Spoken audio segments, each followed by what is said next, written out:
Antes de comenzar con la conferencia, me gustaría agradecerle a todos ustedes la presencia aquí hoy para la misma y agradecer a la Asociación Cultural y Social Alborea el que haya contado conmigo para la presentación de la misma. También a la Diputación Provincial de Albacete por habernos cedido el uso de sus instalaciones para ello. Agradecimiento que personalizo en el conferenciante, Jesús Ángel Rojo Pinilla, abogado y periodista, licenciado en Derecho por la Universidad Complutense de Madrid, miembro del ilustre Colegio de Abogados de Madrid, abogado, periodista, conferenciante, politólogo, experto en comunicación e imagen, actualmente director general del Grupo de Comunicación del Distrito y director del programa radiofónico Informativos Televisión El Mundo al Rojo. Analista político en Intereconomía y TCTV, académico de la Academia de la Diplomacia y caballero de la Orden Imperial Hispánica de Carlos V, caballero de la Orden Militar Hospitalaria San Lázaro de Jerusalén y autor de bestseller como Cuando éramos invencibles, esta obra que seguramente pues, todos conocen, Los Invencibles en América, y siendo su último libro de Grandes Traidores a España, en donde nos permite conocer a los traidores del pasado, para así identificar a los enemigos del presente. La conferencia tiene por título Mentiras de la leyenda negra española, y todos ya sabemos lo que es una mentira. La Real Academia Española de la Lengua define una mentira como una expresión o manifestación contraria a lo que se sabe, se piensa o se siente, mientras que la expresión leyenda negra es mucho más reciente y debemos su divulgación, que no su creación, a un funcionario del Ministerio del Estado, actualmente el Ministerio Español de Asuntos Exteriores, que es Julián Juderías y Loyot, quien en 1913, en esa obra, obtuvo un premio por su trabajo La leyenda negra y la verdad histórica, otorgado por el semanario La Ilustración Española y Americana, en donde denunciaba a los difamadores de España.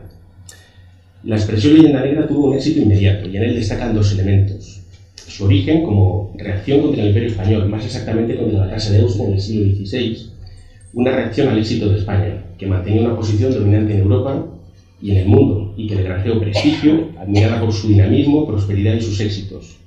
Se temía por su poder por otras naciones, y éstas decidieron defenderse diplomáticamente mediante alianzas y especialmente desacreditando España, mediante el uso de la propaganda. Esta situación no tenía nada de original, pues todas las naciones con aspiraciones hegemónicas suscitan este rechazo, odio o envidia.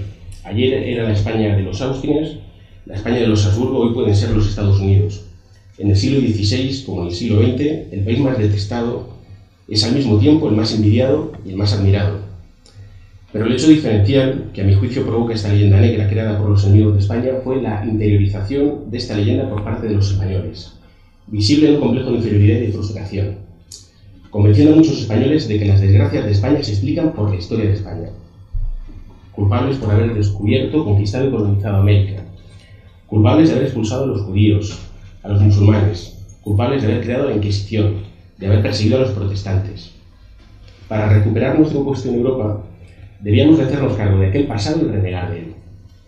Para desmontar estos juicios severos y acusaciones graves que se emitían contra España y que han llegado a ser interiorizados por parte de los españoles, creo que es hora, como decía la canción, de empezar a contar ya esas mentiras. Cuando quieras, Jesús Ángel.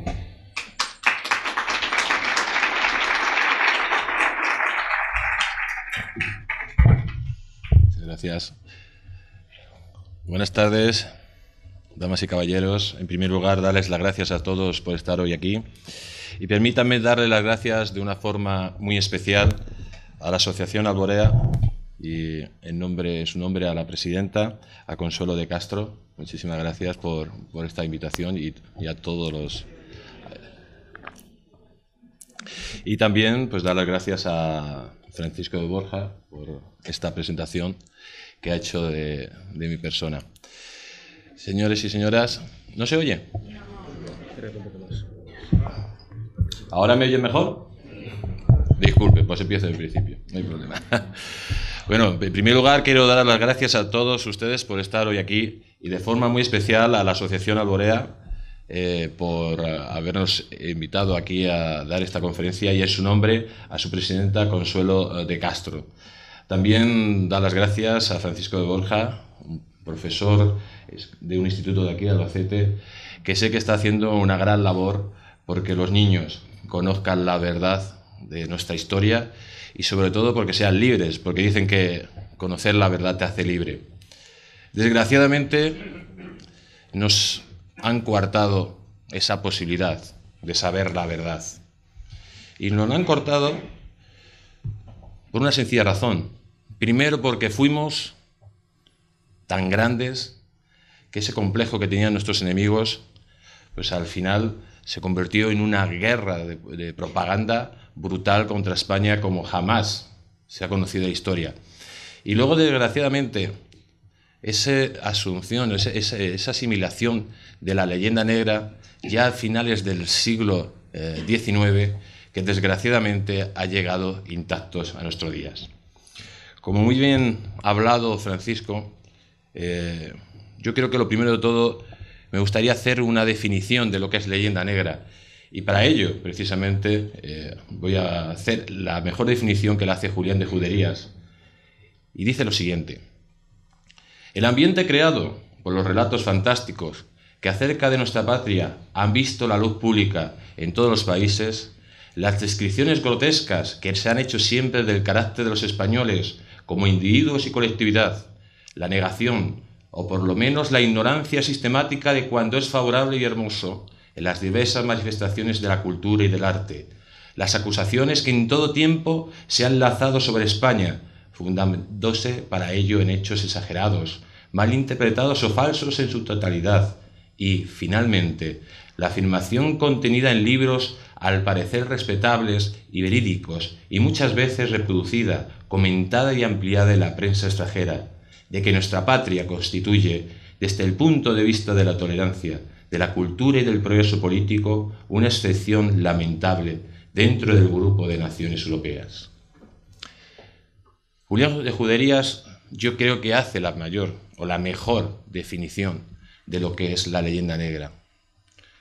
Nos han coartado saber la verdad, nos han insultado, nos han manipulado, porque muchas veces la gente dice, bueno, hablan de España. Lo que no saben los españoles es que España está compuesta por cada uno de ellos y por lo tanto están hablando constantemente de nosotros. Por eso yo creo que llega el momento de decir basta a tanta infamia, a tanta mentira y a tanta manipulación, porque los españoles no nos merecemos eso, por una sencilla razón. Primeramente, porque no lo somos, y segundo, porque es falso. Y vamos a ver, como a lo largo de la leyenda negra española siempre se dan tres puntos fundamentales o tres elementos básicos en la cual se sustenta, porque si ustedes la analizan en profundidad, al final siempre son tópicos simplistas, muy fáciles de vender, pero también de desmontar. En toda la leyenda negra siempre se busca un enemigo común. Cuando nace la leyenda negra en España, para los países protestantes que luchaban contra la España católica, pues lógicamente el enemigo común era España. Hay que tener en cuenta que estamos hablando de una época donde se produce la reforma de Lutero y quien evita o hace la contrarreforma y evita que el protestantismo pues invada toda Europa es la España católica. Por eso, si actualmente todavía existen católicos en Europa, es gracias a la defensa que hizo España. Por eso, los países protestantes prepararon esa campaña de propaganda brutal que en su momento tenía razón de ser, porque estábamos verdaderamente tanto en una guerra con tintes políticos, religiosos y culturales. El segundo punto que estamos hablando de la leyenda negra, siempre estamos hablando que se sobredimensiona cualquier hecho histórico. Y eso lo hemos visto, por ejemplo, cuando hablan del falso genocidio de América.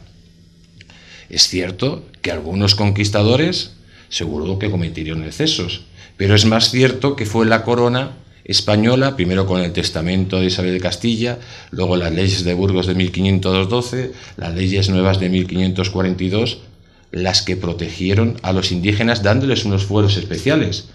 La corona española protegía a los indios y aquel que cometía un delito, pues lo pagaba.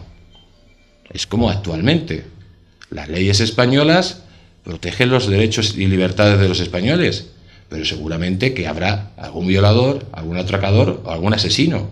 Pero eso no se puede trascender al conjunto de la sociedad porque, lógicamente, es mentira y es un ataque a la colectividad.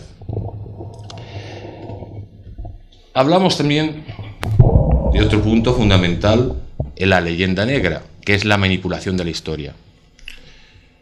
En un principio, pues la manipulación de la historia la hicieron por medio de libros, de libelos, y luego se ha ido incluyendo constantemente en las escuelas, en las universidades y sobre todo en los medios de comunicación. En los medios de comunicación extranjeros y españoles. Pero para entender por qué nace esta leyenda negra nos tenemos que ir al contexto histórico. Y el contexto histórico es que cuando se termina la conquista de Granada, España se lanza a la conquista de América. Y de ese hecho trascendental, que es el hecho de la historia más importante después del nacimiento de Jesucristo, pues nace el primer imperio global en la historia. Esto nunca nos lo han perdonado nuestros enemigos, que nosotros fuéramos capaces prácticamente de conquistar un continente en 40 años y sobre todo que España llevara la globalización a todo el mundo. Que nuestras naves, que nuestros marineros fueran los marineros pues los mejores del mundo, que nuestra marina fuera la mejor del mundo.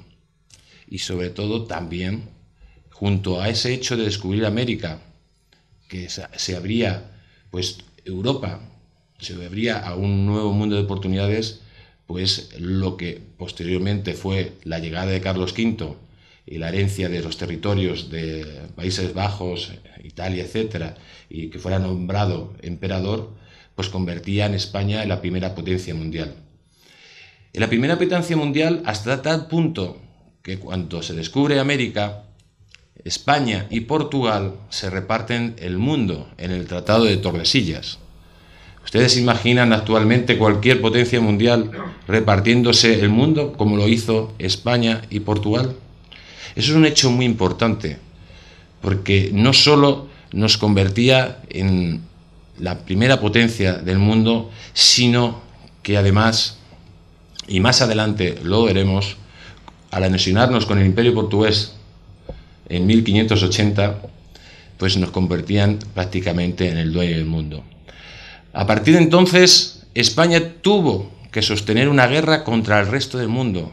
Por un lado, los protestantes en Holanda, en Inglaterra, los franceses, y a la vez que sosteníamos esa guerra, teníamos que evitar que el Imperio Otomano no tomara Europa. Todo eso se consiguió durante más de 150 años sin sufrir prácticamente derrota alguna.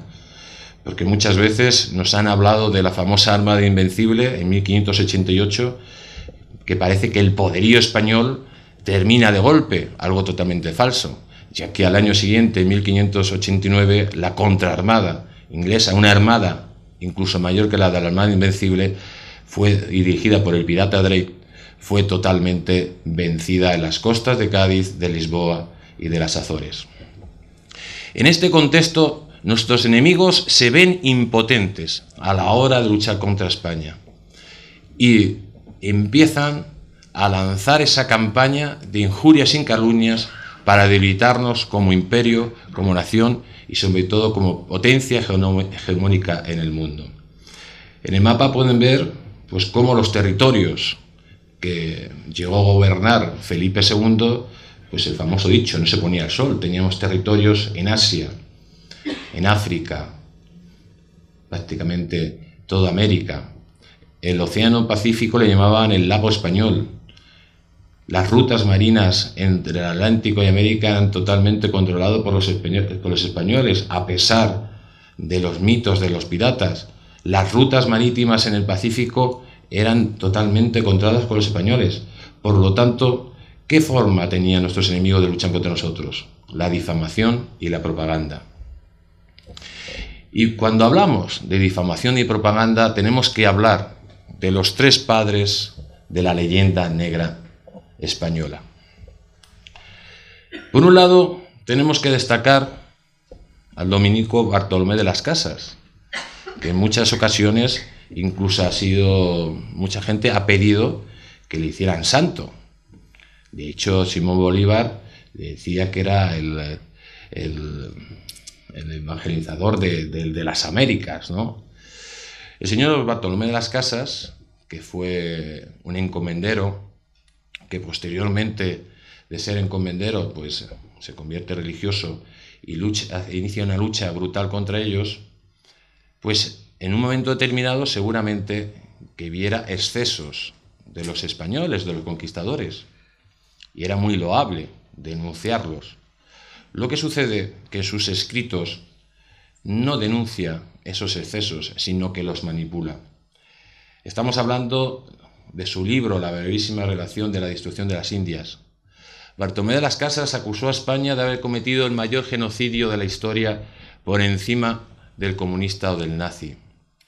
Bartolomé de las Casas comparaba a los españoles con tigres hambrientos de sangre y en sus relatos hacía pues descripciones brutales de hechos que el 95% de ellos él nunca vio y que contaba de oídas.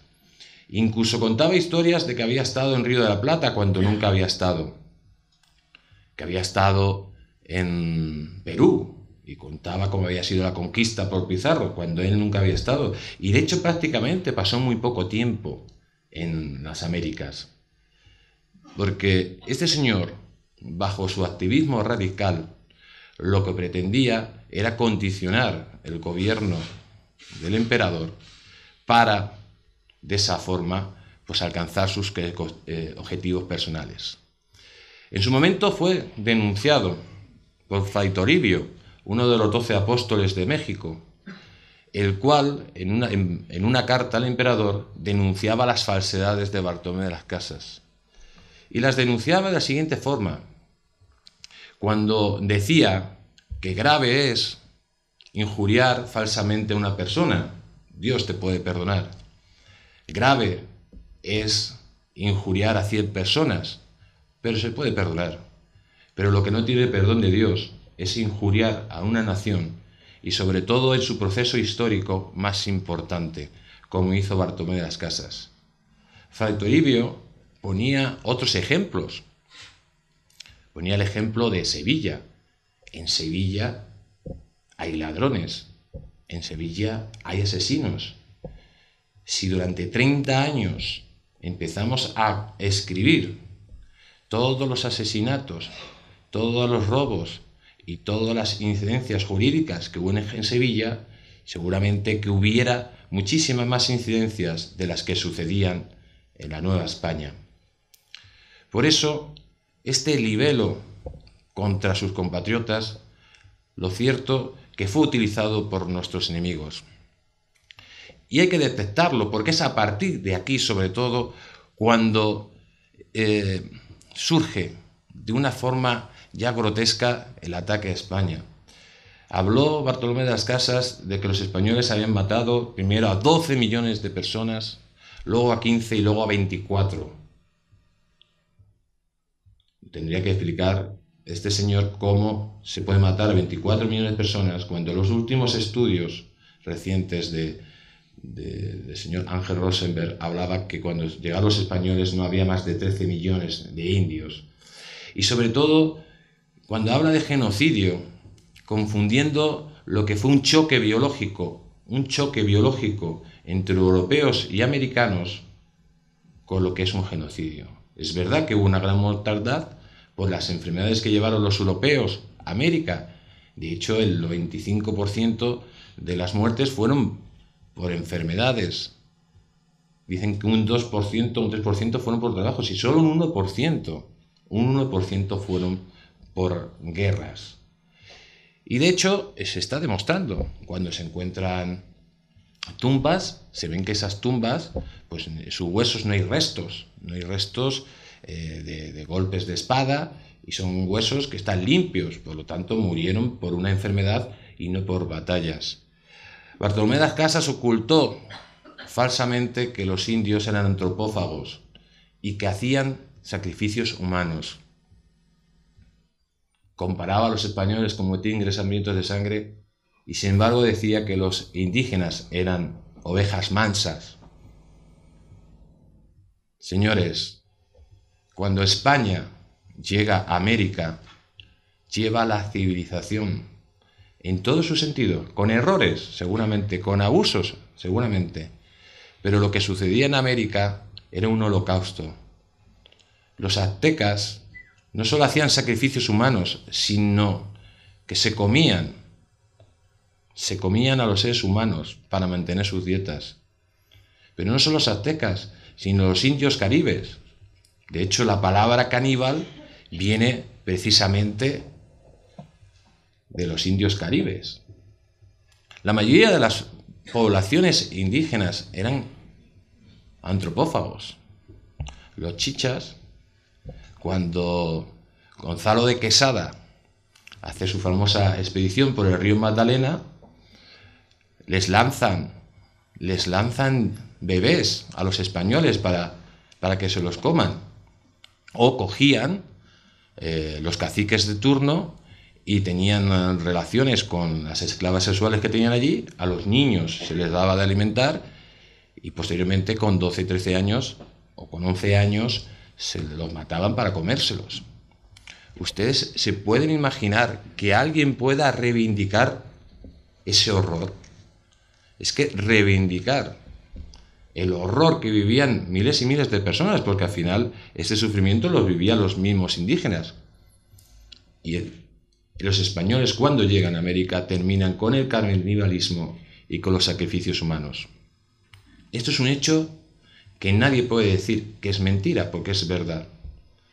Y nadie puede decir si en 100 años llegaron aproximadamente 50.000 españoles que cometieron un genocidio donde mataron a 13, bueno, incluso, como decía Bartolomé de las Casas, a 24 millones de personas.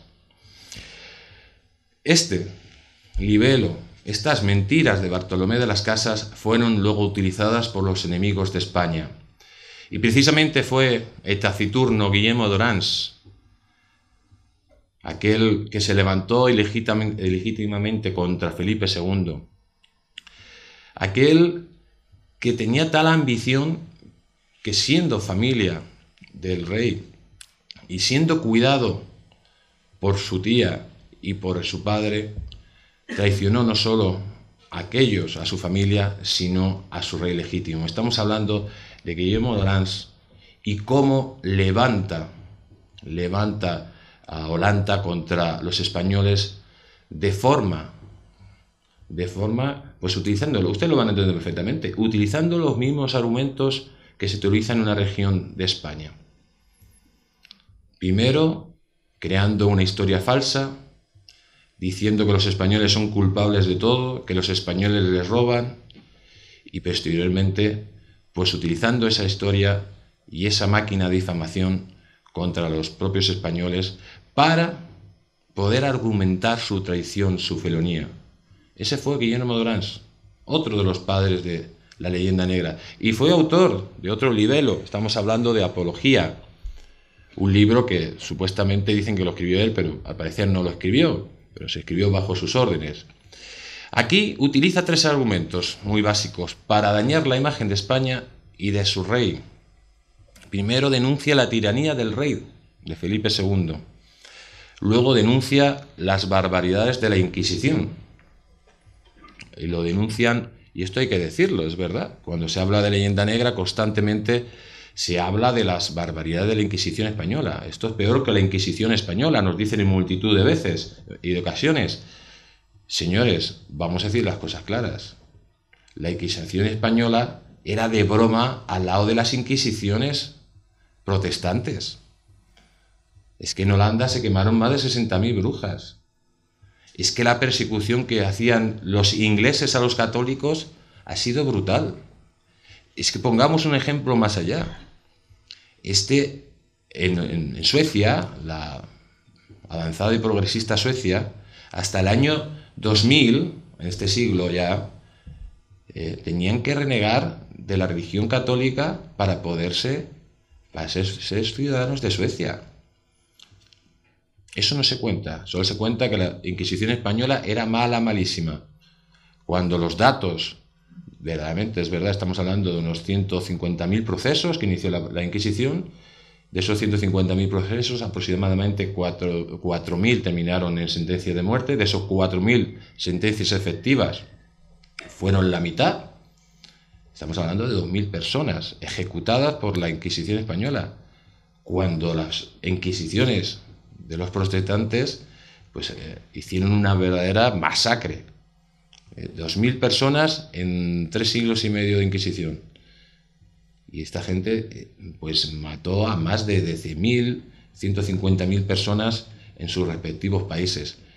Y de hecho la persecución que recibieron los católicos pues ha durado prácticamente hasta el siglo XIX en países, por ejemplo, como Alemania o Inglaterra, o el Reino Unido, mejor dicho, y si no que se lo digan a los irlandeses. Pero sigamos hablando de Guillermo de Orange. Guillermo de Orange utilizó 3 elementos. Primero, la tiranía del rey, las barbaridades de la Inquisición y el falso genocidio en América. Ese genocidio que, lógicamente, cogió como base las mentiras de Bartolomé Las Casas. ¿Por qué utilizó la mentira, la injuria y creó la mayor máquina de propaganda que jamás había conocido? Por una sencilla razón. Porque era un traidor. Era un traidor a su rey. Al rey, a Felipe II. Y la única forma de justificar su felonía era por medio de mentiras, injurias. Está pasando actualmente en España. La única forma de justificar que rompes con la legalidad por tu cuenta y riesgo es coger al contrario y marcarle con todos los insultos y adjetivos posibles, como si fuéramos seres crueles, casi que nos comemos los unos a los otros y capaces de lo peor. Pues esto es lo que hizo Guillermo de Orange. Y toda esta propaganda, que luego también utilizaron los ingleses, franceses, para luchar contra el poderío español, pues tiene luego un gran punto de apoyo. Y de nuevo ese punto de apoyo sale de otro traidor, como fue el secretario Antonio Pérez.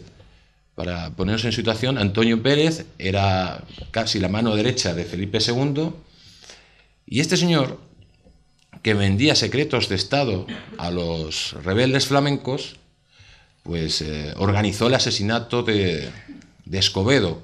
Ustedes habrán visto la famosa película La Conjura del Escorial, donde pues se tratan de matar a Escobedo. Escobedo era el secretario de Juan de Austria. ¿Qué es lo que descubrió Escobedo? Que Antonio Pérez, vendía secretos de Estado a nuestros enemigos. Entonces preparó una trama convenciendo al rey de que había que asesinarle, porque Escobedo y Juan de Austria pretendían dar un golpe de Estado para quedarse con el poder. Lógicamente todo esto fue mentira.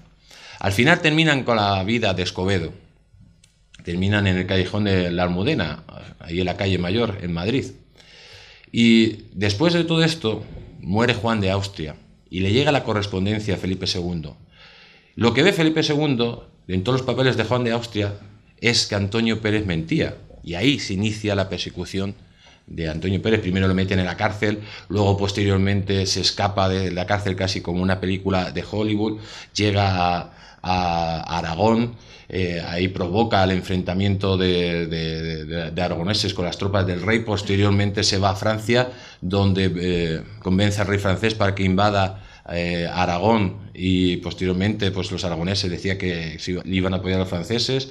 Después de apoyar a los franceses y provocar la invasión de España, este señor se va a Inglaterra bajo las faldas de la reina Isabel I, y pues le revela todos los secretos de Estado, desde la famosa expedición del pirata Drey a la América española hasta el ataque a Cádiz.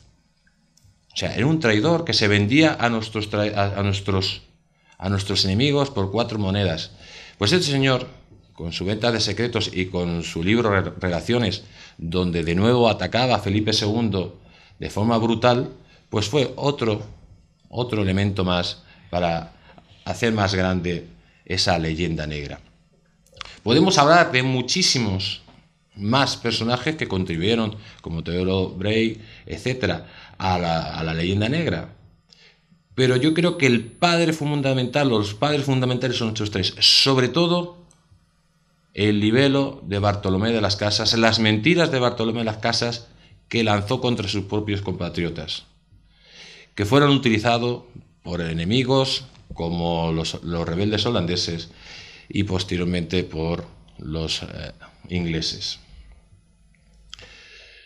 A lo largo de la historia, cada vez que España se ha tenido que enfrentar con cualquier enemigo, esta leyenda negra ha salido a relucir.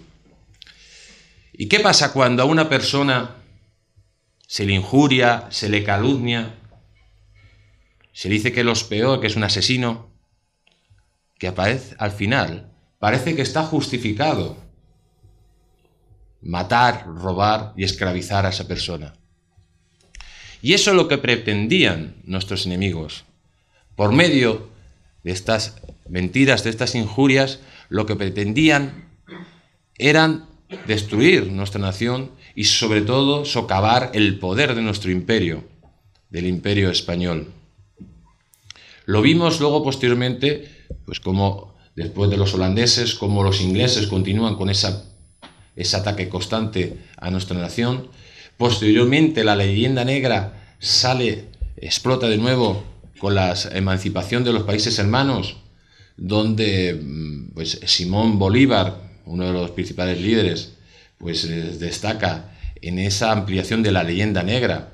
Simón Bolívar, por cierto, un señor que pretendía el exterminio de todos los españoles, un señor que hizo el decreto de guerra a muerte, que era un agente de los británicos, al servicio de los británicos y de la masonería británica. Por cierto, también era masón. Toda la independencia en Hispanoamérica fue dirigida por la logia inglesa bajo el control del gobierno inglés, y todos los padres de la patria hispanoamericana eran masones. De hecho, se hicieron logias como la Lautaro específicas para la independencia, y de nuevo sacan a relucir la leyenda negra. ¿Por qué?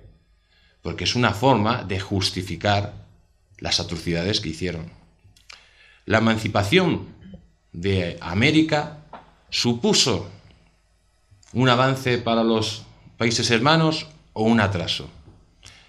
Decía Humboldt en su viaje en 1800, Humboldt, que era protestante, hizo un viaje y uno de los mejores trabajos sobre América, que no había visto zona más rica en el mundo que América, que no había visto gentes más felices en el mundo que la América española. Hay que recordar que la América española era la zona más rica del mundo, las ciudades como México, como Lima. México tenía aproximadamente 15.000 coches de caballos. Estamos diciendo que son ciudades más ricas que Londres, que Roma y que París. Por eso, porque la América española era muy rica, por eso venían los piratas o las potencias extranjeras, querían quedarse con el control de nuestro país, no porque fueran pobres. Además, esa unión hispánica, que era única, había que acabar con ella. ¿Y cómo lo utilizaron? Pues por estos personajes, que de nuevo lanzan el mismo mensaje, el mensaje de la mentira. Porque la independencia de América supuso una involución en la América española casi de un siglo, de 100 años. Nos han dicho que en los Estados Unidos de América se vive mejor porque fue colonizado por los ingleses, y que en Hispanoamérica se vive peor porque los españoles estuvieron en América. Eso lo han dicho multitud de veces. Pero ¿por qué viven mejor en Estados Unidos y viven peor en la América española? Por una sencilla razón. Mientras los Estados Unidos se unen para buscar su destino, la unidad hispánica se balcaniza, que era lo que pretendía el Reino Unido en su momento, balcanizar todos esos países para controlarlos desde fuera y sobre todo que fueran países vasallos de ellos, que eso es lo que consiguieron. Y a partir de entonces llegan multitud de guerras, multitud de desastres que convierten a Hispanoamérica en país balcanizado y en manos primero del Reino Unido y luego de los Estados Unidos. No viven peor porque los españoles estuvieron allí, sino viven precisamente peor por romper la unidad hispánica a la cual formaban parte. Pero sin embargo, en los colegios de Hispanoamérica, en los colegios españoles, pues se saca a un señor, a los libertadores, como Simón Bolívar, como el gran libertador. ¿De qué libertó Bolívar a América? ¿Consiguieron la independencia? ¿Consiguieron la libertad? Yo creo que cuando uno es más pobre, es más dependiente. Cuando uno es más rico, es menos dependiente. Por lo tanto, las palabras sobran. De hecho, él mismo, al final de su vida, se lamentaba de haber creado, de haber provocado esa guerra civil entre hermanos que al final había destruido todo el tejido productivo, había destruido ciudades y había hecho que murieran miles y miles de personas, provocando pues ese siglo negro que luego posteriormente viviría América, con continuas guerras civiles, con dirigentes nefastos, la mayoría de ellos dictadores bananeros, que tiene como consecuencia que Hispanoamérica siga retrasada. Sin embargo, ¿quién tiene la culpa de todo? Los españoles, que hicieron un genocidio, que no trajeron aquí la civilización, que eran atrasados, y por eso vivimos atrasados en Hispanoamérica. Pero no voy a seguir por ese camino más, porque lo que quiero, la misión de esta conferencia, es que ustedes entiendan por qué ha llegado la leyenda negra intacta a nuestros días. Después de la invasión francesa aquí en España, cuando Napoleón invade España y destruye prácticamente nuestro país, lo saquea, España vive pues el peor siglo de su historia, se puede decir.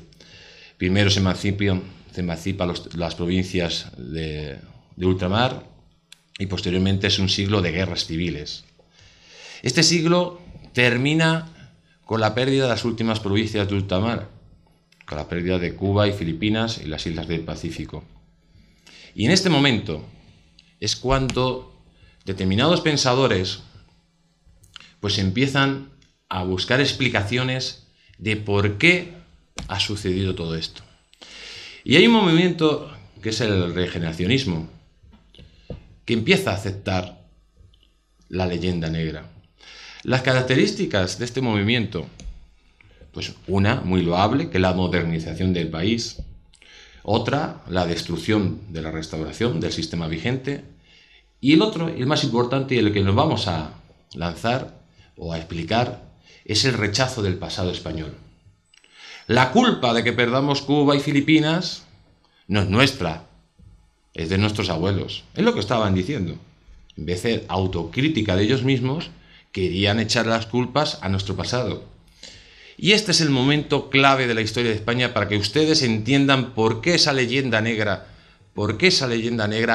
está hoy metida en nuestras escuelas, en los medios de comunicación y en las universidades.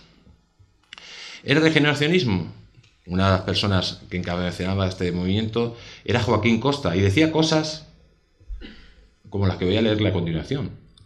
España, una nación frustrada.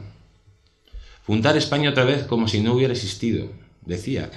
La imagen de España es un pasado guerrero e improductivo. Hay que poner doble llave al sepulcro del Cid para que no vuelva a cabalgar. Esto es lo que decía Joaquín Costa. Pero otros de los elementos del regeneracionismo, como Manuel Azaña, descalificaba constantemente la historia de España y decía que el momento de mayor esplendor de España en el siglo XVI no hubo más que mendigos y frailes, y comparaba el pasado español con una sífilis hereditaria. Y por último, llegó a decir: esta enfermiza herencia histórica requiere una empresa de demoliciones dirigida por la inteligencia republicana y apoyada por los batallones sindicales. Esto es muy importante porque luego ya ustedes saben cómo todo esto terminó en una guerra civil. ¿Qué es lo que sucede en este momento? Este momento es clave para entender lo que está sucediendo ahora. ¿Por qué? Porque este pensamiento va a ser la base ideológica de todas las izquierdas, de los nacionalistas y de parte de la derecha que también lo ha asumido. Por un lado, surgen los nacionalismos a finales del siglo XIX y encuentran el argumento perfecto. ¿Cómo vamos a ser parte de un país donde su historia es un desastre, donde ellos mismos se autodenominan como pueblo gris, triste, que no han conseguido nada? Pues por lo tanto está justificado que creemos nuestra propia nación. Es evidente. Por otro lado, las izquierdas, que en aquella época la mayoría de ellas eran revolucionarias, pretendían un nuevo sistema. Y para pretender ese nuevo sistema, pues el argumento es perfecto. Este país, pues lógicamente, es un país que es un desastre, un país negro, y hay que crear un mundo nuevo y acabar. Hay que demolerlo, se decían. Hay que demolerlo y fundar un nuevo país. Y luego también, por parte de las derechas, que también empezaban a asumir ese pensamiento. Lo que pasa es que en la actualidad yo creo que ya, sobre todo los partidos políticos actuales, yo creo que todos lo tienen asumido este pensamiento como algo básico de partida, y están partiendo de negar su propia existencia, porque un pueblo que reniega de su pasado es un pueblo sin presente y su futuro, y lo que no se puede tratar a uno de los países más importantes desde la historia universal como si fuera un país que solo ha cometido barbaridades, incapaz de superar los momentos difíciles, atrasados, oscuro, etcétera, ¿no? Ese elemento es el que puede explicar la situación actual. Y puede explicar la situación actual porque cuando llega la transición, ya prácticamente está asumido por todos ese movimiento regeneracionista. Cuando llega la transición española, sobre todo para dar cabidas a los nacionalistas, se crea sistema autonómico. Ese sistema autonómico divide nuestro sistema educativo en 17 formas de educar diferentes en España, sin ninguna unidad de acción, y sobre todo con zonas de nuestro país donde se estudia el odio a lo español. Se decía que, por ejemplo, las cuevas de Altamira, que son las capillas Sixtinas del arte rupestre, solo se estudiaba en 2 sitios, que era en Cantabria y en Castilla-La Mancha. En el resto de España no se estudiaba. Y sobre todo, si ustedes leen los libros de historia de sus niños, a pesar de que tengamos aquí a don Francisco de Borja, que hace una gran labor para evitar eso y dar explicaciones más allá de las falsedades o de las medias verdades que pueden decir algunos libros, pero si ustedes ven los libros de historia de sus niños, pues podrán ver, pues por ejemplo, cómo tratan la historia de América. Yo le digo, por ejemplo, en la Comunidad de Madrid, que no es una comunidad sospechosa, pues la conquista de América utilizan 2 páginas, una primera página que habla de Pizarro y Cortés un poquito, y luego ya la restante pidiendo perdón por haber conquistado América y sobre todo pues justificando el genocidio, el falso genocidio que hablaba Bartolomé de las Casas. Si vamos ya a Cataluña, pues directamente están mostrando a los niños una historia totalmente inventada, que no coincide en absoluto con la realidad, y cuando coincide, pues han tergiversado de tal forma que lógicamente es una mentira constante. Esto se llama adoctrinar. Adoctrinar para romper la historia, y rompiendo la historia rompes los vínculos en común que se tiene con el conjunto de España. Estos nacionalismos que ahora están en pleno auge, pues no son el verdadero problema. El verdadero problema es la división del sistema educativo, que nunca tenía que haber dejado los españoles, el Estado central tenerlo, y sobre todo el tener claro qué historia queremos presentar a nuestros compatriotas. Porque podemos tener la educación centralizada, pero si vamos a enseñar una historia, una leyenda negra constante de nuestro pasado y de nuestro presente y de nuestro futuro, tampoco nos sirve para nada. Luego otro elemento muy importante, no solo desde los colegios, las universidades, se ha tergiversado la historia. sino desde los medios de comunicación. La mayoría de los medios de comunicación constantemente dan el visto bueno a esa leyenda negra. Yo a estos nuevos defensores de la leyenda negra, porque es que estamos hablando de hechos que han sucedido hace 500 años y son tan presentes que hasta el día de hoy son de máxima actualidad. Y además surge cada vez que intentan atacar a España y a todos los españoles. O sea, eso no es que vaya a desaparecer. Podemos lograr que la gente sepa la verdad, que esto es lo importante, como ustedes, por ejemplo, hoy aquí. Y podemos conseguir que no se adoctrinen a los niños y podemos conseguir que no se vuelva a tergiversar la historia. Pero tengan ustedes por seguro que cada vez que quieran hacer daño a nuestra nación y al conjunto de los españoles, empezarán a sacar este ritintín. Pero lo importante que tenemos que hacer hoy y a partir de ahí todos es decir, basta a tantas mentiras y a tantas falsedades de un país como España, el cual somos todos. Porque eso es lo importante. Decir ya basta, que sepamos la verdad y empezar desde aquí, no asimilar. No podemos asimilar la leyenda negra de nuestros enemigos como válida para identificarnos que somos más progresistas, más europeos. No, yo no soy más europeo diciendo que España cometió un falso genocidio. No soy más moderno. Lo que sí soy más tonto por tener o por asimilar eso.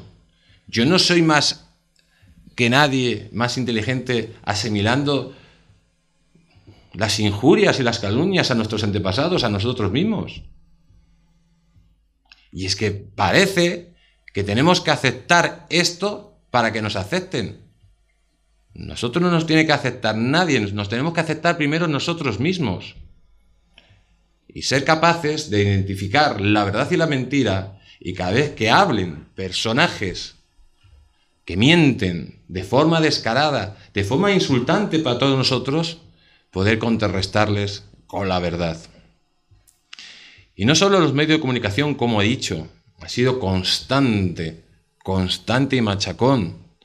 Eso es pensamiento básico que nos ha traído la leyenda negra hasta nuestros días. Ha habido otro elemento fundamental, que ha sido el cine. El cine español, sobre todo el reciente, ha mostrado a nuestro país de una forma infame. Yo veo, por ejemplo, la última película de Oro. Y vamos, es que ves, la matanza de Tesa se queda light respecto a la película. Es que estaba uno descuidado y le metían un tiro. O sea, se mataban como si fueran tontos. Los españoles eran incapaces de coordinar una misión para alcanzar ningún objetivo. Una nación que conquista en 40 años un continente, que los ingleses tardaron 150 años solo para pasar de los Apalaches. O sea, una nación que crea más de 1000 ciudades, que crea las primeras universidades de América, que lleva una civilización, que lleva el mestizaje, y solo somos capaces de mostrarnos como personajes siniestros, avariciosos, incapaces de tener un objetivo común, como muestra nuestro cine. Nuestro cine, y lo critico porque está pagado con nuestros impuestos. No solo con las subvenciones del Estado, sino también cuando vamos al cine que nos cobran el 21% de IVA. Entonces, uno ya tiene que recapacitar. ¿Qué es lo que quiere? Para él y para sus hijos. Que nos sigan atacando, que nos sigan injuriando. Lo voy a repetir. Cuando a una persona se le permite que se le injurie, que se le calumnie, y que se diga que lo es peor, parece que está justificado luego matarle, robarle, asesinarle. Eso ha pasado a lo largo de la historia constantemente. Por ejemplo, en la Alemania de 1933. Entonces, bueno, en la Alemania de 1933 y en la España del 2018. En regiones de España, recientemente a un señor le han matado por llevar unos tirantes con la bandera de España. En Cataluña, el identificarse con España, bueno, era lo más retrógrado, lo peor. Entonces no tenemos que permitir eso, porque primero es el ataque verbal y luego llega el ataque físico. Y esto se ha repetido una y otra vez a lo largo de nuestra historia. Y ya para terminar con el cine, lógicamente. La verdad que, fíjate que hay argumentos para hacer películas espectaculares, como Núñez de Balboa descubre el Océano Pacífico, como Hernán Cortés es capaz de liberar a los pueblos indígenas y acabar con el holocausto azteca, como Pizarro es capaz también de conquistar el imperio inca, como Cabeza de Vaca atraviesa todos los Estados Unidos. Es que son miles de historias. Como Meléndez de Avilés funda la primera ciudad de los Estados Unidos, San Agustín de la Florida, que fue posteriormente un santuario de liberación de los esclavos. Como Legazpi conquista Filipinas. O sea, la historia de España es tan grande, tiene momentos tan grandes, que la mayoría de los países del mundo, le gustaría tener un 10% de esa historia. Porque con un 2% de la historia que tiene España, montan unas películas impresionantes. Y si no, mirar los Estados Unidos, un país sin historia, y parece que han descubierto el planeta Tierra. Por eso, y ya para terminar, decirle que a estos discípulos de la leyenda negra, a estos nuevos discípulos, esa leyenda negra que nace con el padre Bartolomé Las Casas, que la continúa Taciturno y que lógicamente utilizan nuestros enemigos siempre en momentos históricos muy determinados, se les olvida que España descubrió, conquistó y civilizó un continente, que España ha realizado la mayor unión de culturas y razas de la historia, que los españoles, señores, que la globalización no es de ahora, que la globalización, España llevó la globalización a todos los rincones del planeta, que nuestra historia naval es la más importante del mundo y cambió para siempre la historia universal. Se les olvida del siglo de oro español. Y por último, y más importante, amigos, se les olvida que actualmente la civilización más importante que existe sobre la faz de la Tierra es la civilización hispánica. Y es la más importante por la sencilla razón. Podemos compararle con otros imperios como el inglés. Ustedes vayan a Cuba, vayan a Buenos Aires, vayan a Quito, vayan a Santiago de Chile, vayan a México, y se van a identificar inmediatamente con sus hermanos, porque no solo compartimos sangre, sino cultura, la forma de vida, la forma de reír, de disfrutar, la forma de morir. Ahora ustedes, y en comparación con el imperio inglés, que me digan que tiene que ver un keniata con un indio y con un egipcio. No tiene nada que ver. Por eso quieren destruir nuestra cultura, porque en el momento que nos unamos de nuevo como países hermanos que somos seríamos cultural, política y económicamente la confederación más potente del planeta. ¿Y qué hacen los que desprecian nuestra historia, amigos? Pues convierten a nuestros enemigos en buenos. Los musulmanes que invadieron la península ibérica son los buenos, no los cristianos. Los protestantes que atacaban los piratas protestantes que atacaban nuestros barcos, nuestros intereses, son los buenos. no los católicos. Los católicos representan el oscurantismo y lo peor. Los rebeldes hispanoamericanos luchaban por la libertad y para romper las cadenas con la madre patria. No luchaban, no llevaron a la ruina a Hispanoamérica. No, eso hay que olvidarse. Y por último, hay gente incluso que reivindica que no se tenía que haber luchado contra Napoleón. Por lo tanto, amigos, yo creo que ya está bien la broma.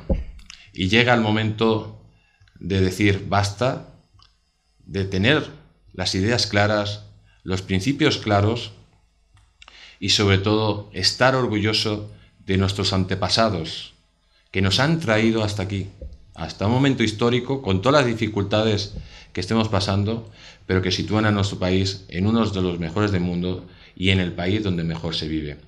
Para terminar, os voy a dejar un pequeño documental de 5 minutos que va a simplificar a la perfección lo que han hecho a lo largo de la historia nuestros gobernantes. Y veréis cómo aquí en España hemos llegado hasta el punto de convertir en héroes a los traidores.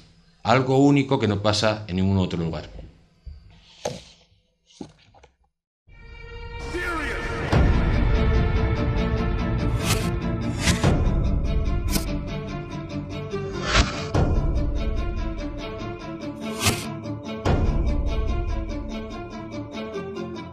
Grandes traidores a España.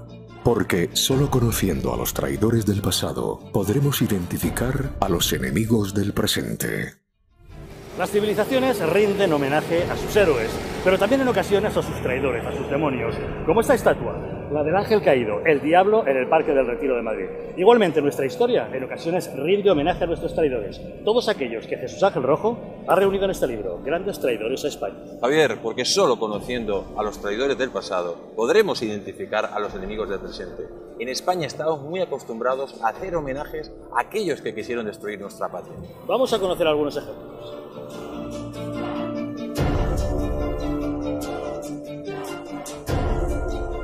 En esta iglesia está enterrado Fray Bartolomé de las Casas. Pasó a la historia por ser el gran defensor de los indios frente a la barbarie de los colonizadores españoles. Pero fue un hombre piadoso o un falsario que difamó a España y a su historia. Acusó falsamente a España de haber cometido el mayor genocidio que ha conocido la historia, por encima de que cometieron los nazis y los comunistas. Pues muchos le consideran un santo.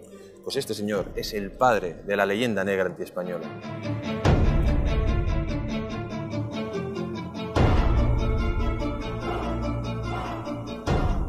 En esta calle de la Almudena fue asesinado a estocadas Juan Escobedo, el hombre que había denunciado al secretario de Felipe II, Antonio Pérez, de haber estado conspirando con la princesa de Éboli en contra de los intereses de España. ¿Fue realmente Antonio Pérez quien ordenó el asesinato de Escobedo? Juan Escobedo descubrió que Antonio Pérez vendía secretos de Estado a los rebeldes flamencos, por lo que, antes de que le denunciara ante el rey Felipe II, Pérez preparó un plan para asesinarle precisamente, como tú me has dicho, en estas calles. Toda una conspiración. La conspiración o la conjura del Escorial, conocida por todos nosotros y que la hemos visto en alguna que otra película. Augusto Ferrer Dalmau, el mejor pintor de batallas del mundo, realiza en exclusiva un cuadro para la portada de Grandes traidores a España.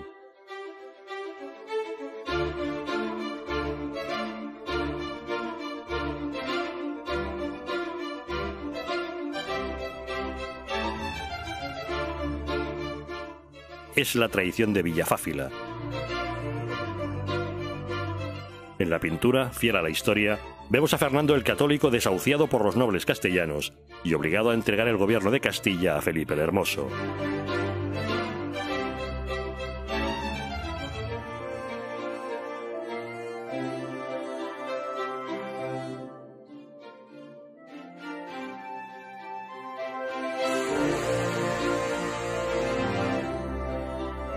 Así se pintó el cuadro de una traición para la portada de un libro sobre traidores.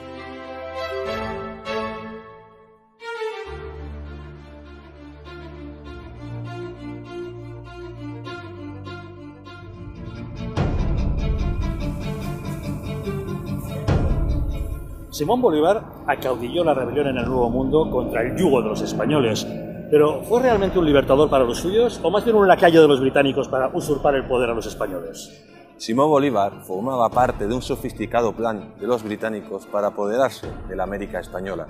Por lo tanto, fue un lacayo al servicio de la pérfida Biota. Entonces, ¿no benefició a los pueblos amerindios? Simón Bolívar solo llevó guerras, muerte y hambre a Hispanoamérica. Y al final de su vida se arrepintió de todo ello. Pues ahí lo tienes.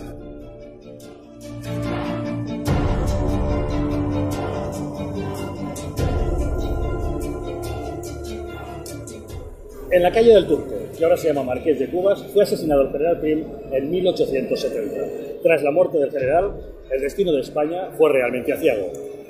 España llegó a una situación casi ingobernable, poniendo a nuestro país al borde del abismo. Pero, ¿quién ordenó matar al general Prim?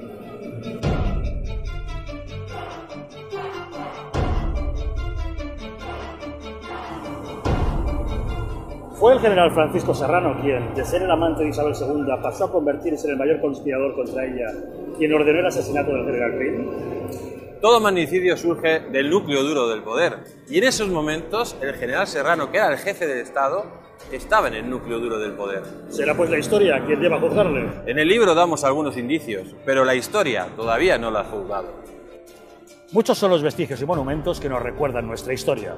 Una historia plagada de héroes, pero también de traidores. Jesús Ángel Rojo les hace desfilar por su libro, para vergüenza de unos y sorpresa de otros. En la mayoría de los países, los traidores son considerados seres malignos y execrables. Sin embargo, en España no solo hemos ocultado a nuestros héroes, sino que hemos ensalzado de forma vergonzante a nuestros traidores. Grandes traidores a España.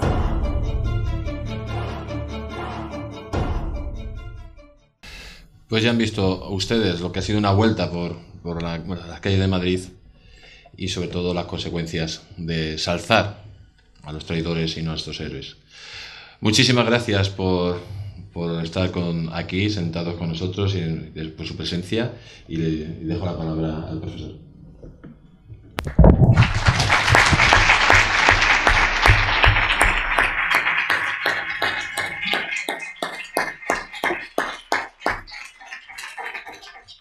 Bueno, muchas gracias, Jesús Ángel, y ahora pues abrimos un turno de preguntas por si alguien quiere realizar alguna.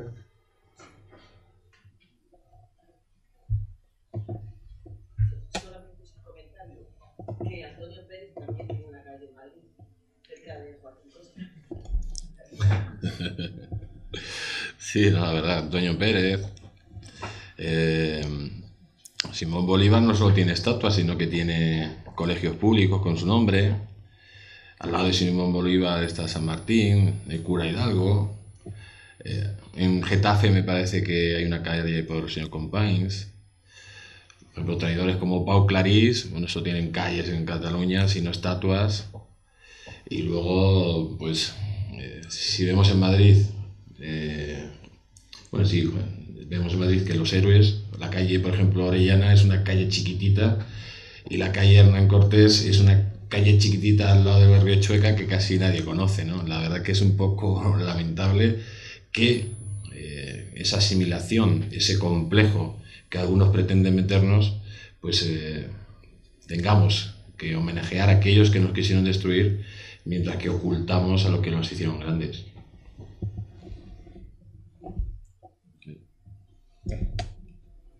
Vamos a ver, ¿el Estado de las Autonomías no es también una traición a España? O sea, el que ideó las autonomías. O los que idearon las autonomías.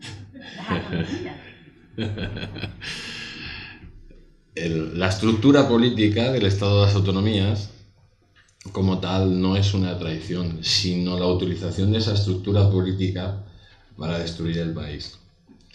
Se puede decir que es una gran equivocación desde el punto de vista de Estado, en el sentido de que ceder las competencias de educación, de sanidad, de seguridad, parte incluso de justicia, a unos señores que por naturaleza son traidores, como son los nacionalistas, pues eso es un gran error. Y lógicamente el nacionalismo va a intentar pegar de todas las formas para romper el país. Yo creo que es más traidor aquel que permite que vulnera la ley siga vulnerando la ley sin hacer nada cuando su deber es que se cumpla la ley, más que el propio sistema de las autonomías, porque al final el que hace bueno o malo cualquier sistema lo hacen los seres humanos, ¿no? Es una división de España. Bueno, es una estructuración jurídica con la cual pues yo no estoy de acuerdo, pero si quien gestionara esas autonomías pues se gestionara de forma eficaz, no fueran económicamente inviables, pues no hubiera reinos de taifas con los abusos de los diferentes partidos políticos donde gobiernan, pues lógicamente a lo mejor con una buena gestión y una buena estructuración y unas competencias muy determinadas que no dañaran el sentido de Estado y de nación, pues tendría sentido. En cierto modo, lo que se ha hecho con el sistema de las autonomías es lo que se ha pretendido es crear, a partir de esas autonomías, estructuras de Estado y dejando al Estado pues casi como una especie de cajón desastre. Por lo tanto, bueno, desde el punto de vista de traición como tal, puede ser un error histórico, pero no una traición porque quien hizo el sistema de las autonomías pues no creo que pretendiera que Cataluña se independizara y que sucediera, o que intentara independizarse, o que sucediera pues lo que está sucediendo desde el punto de vista de educación, no solo en Cataluña, sino en Baleares, en Valencia, en Galicia, en el País Vasco, y sobre todo tampoco esperará que el Estado desapareciera, dejara de sus funciones, de cumplir con sus funciones en estos territorios. Pero es de poca cabeza, porque hubo un precedente ya en España, casi. O sea que... Sí, hubo precedente con la Primera República, que fue desastroso, que fue los famosos cantones, cuando se levantaron todos los cantones que se independizaron. La verdad que cada vez que se crea que España se divide, bueno, el precedente de los reinos de taifas, cuando los árabes se dividen, que fue cuando fueron vencidos por los españoles. Yo creo que esto se tiene que hacer un replanteamiento totalmente, porque España, desde el punto de vista jurídico, desde el punto de vista económico, político, cultural, no puede soportar un Estado de las autonomías como actualmente está rigiendo. Si las autonomías se limitaran las competencias o se fundieran competencias, por ejemplo, con las diputaciones provinciales, pues, y dentro de unos límites muy claros con las competencias únicas del Estado y no hay una invasión constante de competencias como están haciendo, por ejemplo, en Cataluña. Estamos hablando de competencias exteriores con embajadas, estamos hablando de que tienen competencias en seguridad casi exclusivas en educación porque no funciona la Inspección General del Estado, en competencias desde el punto de vista del control en su momento de las cajas, que las han arruinado todas las autonomías. Pues lógicamente eso lleva pues, a que sea un fracaso como tal el Estado de las autonomías. Si se hubiera planteado desde otro punto de vista, a lo mejor la estructura jurídica podría haber funcionado, pero ahora mismo, a día de hoy, está claro que es insostenible económica y políticamente.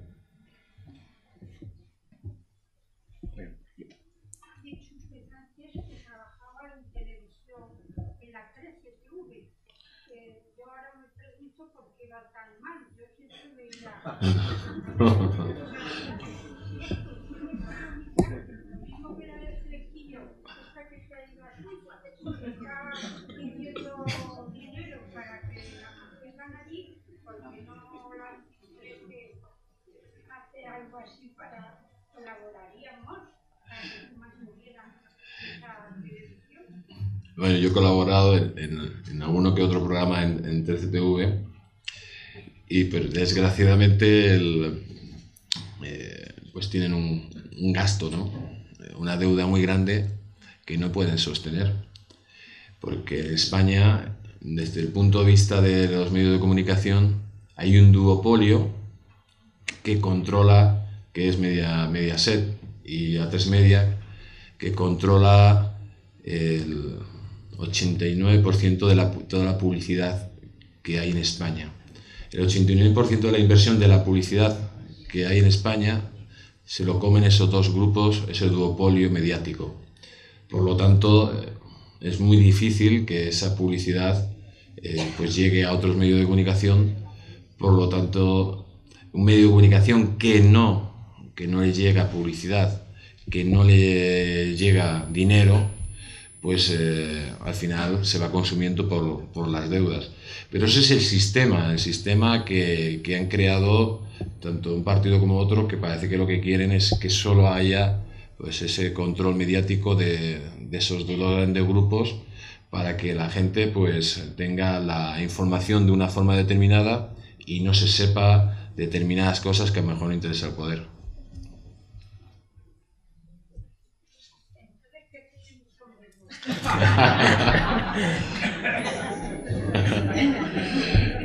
El Distrito TV, yo aconsejo que lo vea.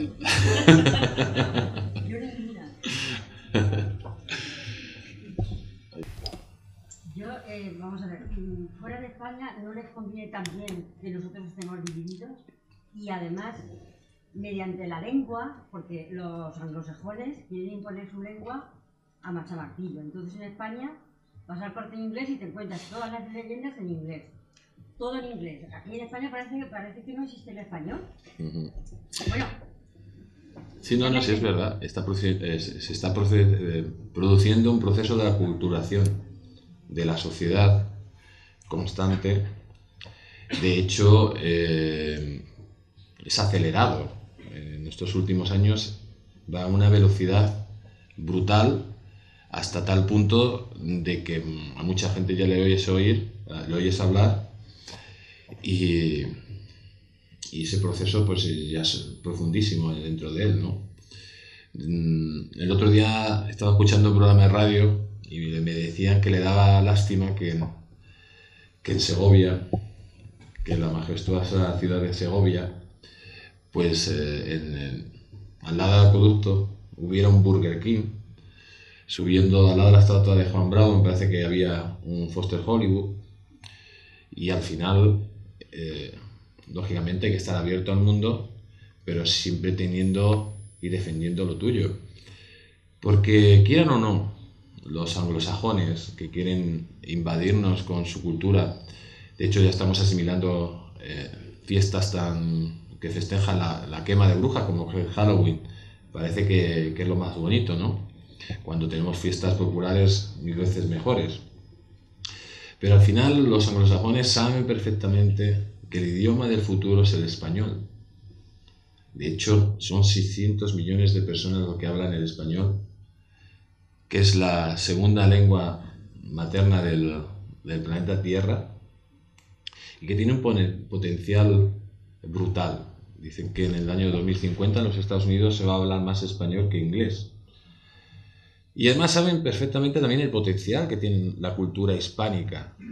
En el momento que existiera una gran confederación hispánica, por ejemplo en Estados Unidos hay 65 millones de hispanohablantes, en el momento que ellos se unieran de alguna forma, y con su crecimiento también poblacional muchísimo más grande que el anglosajón, saben que podrían controlarle el país.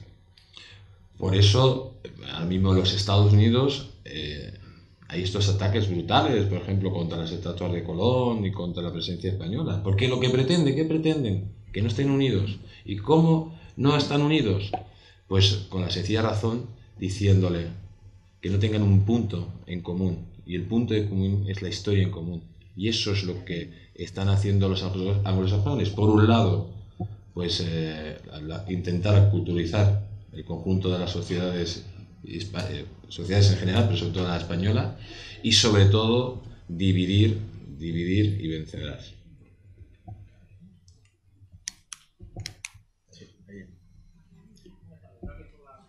Muchas gracias.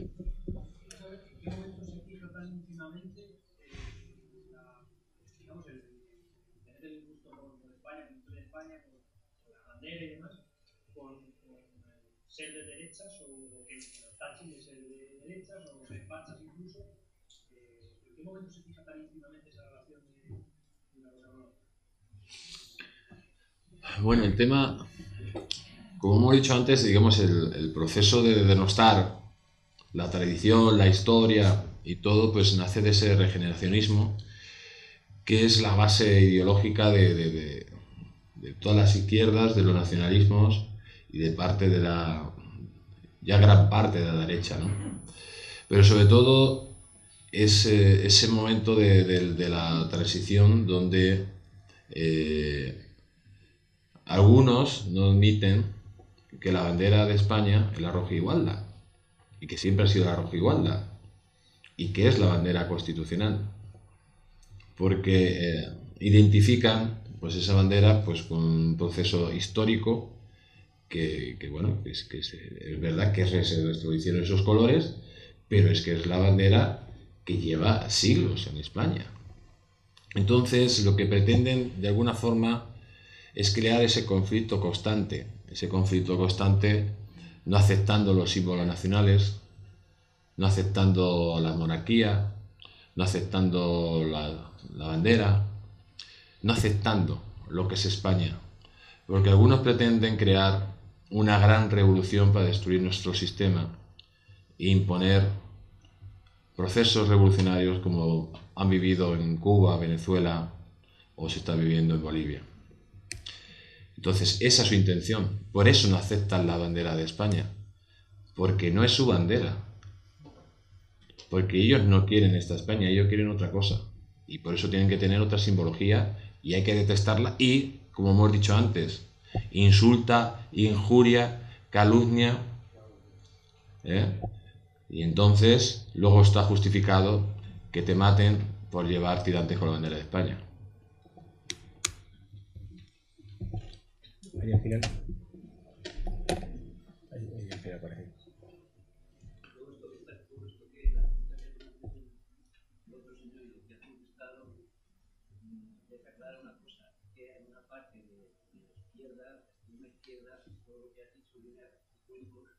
Todavía no aceptan, todavía tienes la China clavada que hace unos años se ha removido más, todavía no aceptan, son gente joven, estamos hablando de gente que ha vivido siempre en democracia, pero todavía tienen los sus abuelos y sus padres, y no aceptan una cosa, y esto va a seguir mucho tiempo.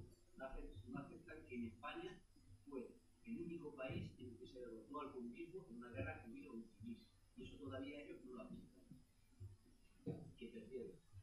Quisieron imponer un régimen que sigue gustando, no quiera, y eso todavía ellos no lo aceptan. Ese es el orden que ellos tienen a España, que perdiesen una guerra en el único sitio del mundo donde perdió el comunismo por en España. Y eso ellos lo tienen estado y eso lo van a seguir teniendo. Por eso van contra España, porque España, porque es el que tiene su trabajo. Muchas gracias.